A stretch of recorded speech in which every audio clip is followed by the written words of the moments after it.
தலைவர்கள் சுட்டிக்காட்டதையும் தாங்கிக் கொள்ள முடியாத பாரதிய ஜனதா கட்சியினுடைய கும்பல் ஒரு மோசமான செய்தியை இன்றைக்கு அகில இந்திய அளவிலே கட்டுவித்து விட்டிருக்கிறார்கள்.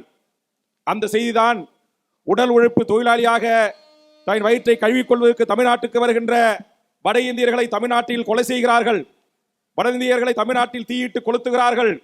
அடித்து கொண்டு போய் அவர்களை அறையிலே வைத்து தூக்கு மாட்டியிருக்கிறார்கள்.